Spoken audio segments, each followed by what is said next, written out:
je commencerai déjà par vraiment m'indigner par rapport à la situation qui s'est passée.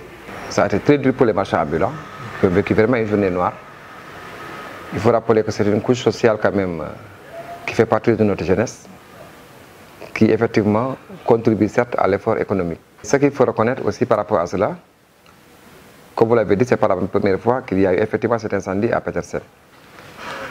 Mais tout ce qu'il faut savoir, c'est qu'aujourd'hui, par rapport à ce qui se passe à Petersen, ils ont une grande part de responsabilité. L'occupation anarchique à Dakar est devenue une règle.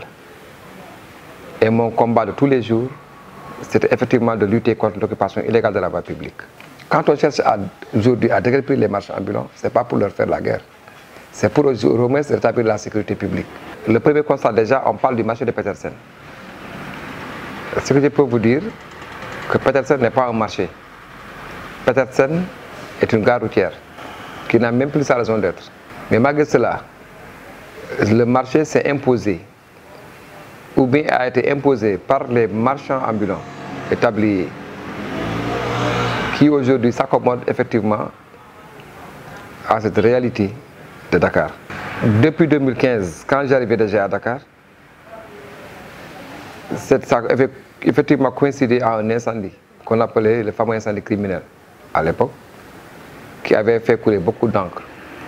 C'est ce jour-là même que j'ai été installé dans des conditions extrêmement difficiles. Et la première mesure que j'avais prise à l'époque, c'était de tenir d'abord des réunions avec les marchands ambulants et de voir comment régler la question des occupations de la voie publique. L'incendie a été déclaré à 7h30.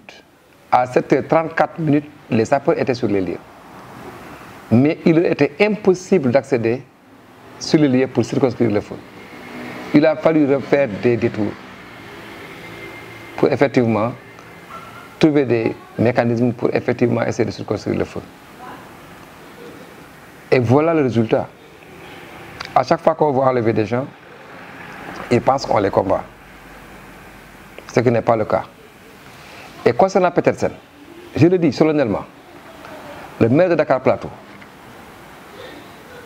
ne cesse de lutter tous les jours pour l'aménagement de ce site, qui n'est pas un marché. Mais malgré cela maintenant, une démarche inclusive aujourd'hui nous a mené d'ailleurs, après l'incendie de septembre 2018, à aménager une bonne partie de ce terrain que vous avez vu par derrière. Mais même pour l'aménagement de ce terrain, on est confronté à des résistances. Pour aménager ce terrain-là, pour installer les gens qui avaient effectivement été victimes d'incendie, on a des difficultés parce qu'il y a même des résistances à ce niveau-là. En dehors de cela maintenant, vous voyez aujourd'hui que c'est aujourd'hui là où il y a eu l'incendie, mais il y a 4 voies d'accès qui sont là-bas. Mais les voies étaient complètement obstruées par des occupants. Et vous savez, l'occupation anarchique aujourd'hui de la voie publique constitue aujourd'hui un frein à l'économie. Même si ces derniers contribuent à hauteur de 30% ou 35% de l'économie, je peux vous dire aujourd'hui que les dégâts qu'ils causent peuvent aujourd'hui créer une perte de 45 à 50% aussi de l'économie. Ce qui est effectivement dangereux. En tout état de cause, la question de l'occupation de la voie publique à Dakar est juste liée à une question de discipline. Et souvent, qui n'est pas causée par les marchands ambulants. Je le dis. Et pourquoi? La plupart du temps, ce sont les gens à qui appartiennent ces magasins ou cantines. C'est eux-mêmes qui souvent mettent leurs marchandises devant les trottoirs. Ensuite, ce sont ces mêmes personnes qui donnent leurs marchandises aux marchands ambulants, qui mettent effectivement des tabliers sur la voie publique. Et ce qui constitue finalement un frein pour la circulation. On a un problème de mobilité à ce niveau, on a un problème de salubrité, on a un problème de sécurité. L'incendie a été déclaré à 7h30.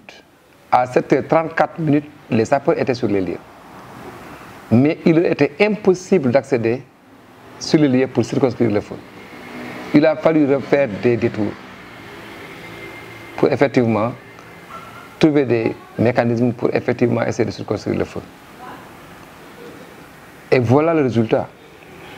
À chaque fois qu'on va enlever des gens, Ils pensent qu'on les combat. Ce qui n'est pas le cas. Et concernant Petersen, je le dis solennellement, le maire de Dakar Plateau ne cesse de lutter tous les jours pour l'aménagement de ce site, qui n'est pas un marché. Mais malgré cela maintenant, une démarche inclusive aujourd'hui nous a mené d'ailleurs, après l'incendie de septembre 2018, à aménager une bonne partie de ce terrain que vous avez vu par derrière. Mais même pour l'aménagement de ce terrain, on est confronté à des résistances. Pour aménager ce terrain-là, pour réinstaller les gens qui avaient effectivement été victimes d'incendie, on a des difficultés parce qu'il y a même des résistances à ce niveau-là. En dehors de cela maintenant, vous voyez aujourd'hui que c'est aujourd'hui là où il y a eu l'incendie, mais il y a 4 voies d'accès qui sont là-bas.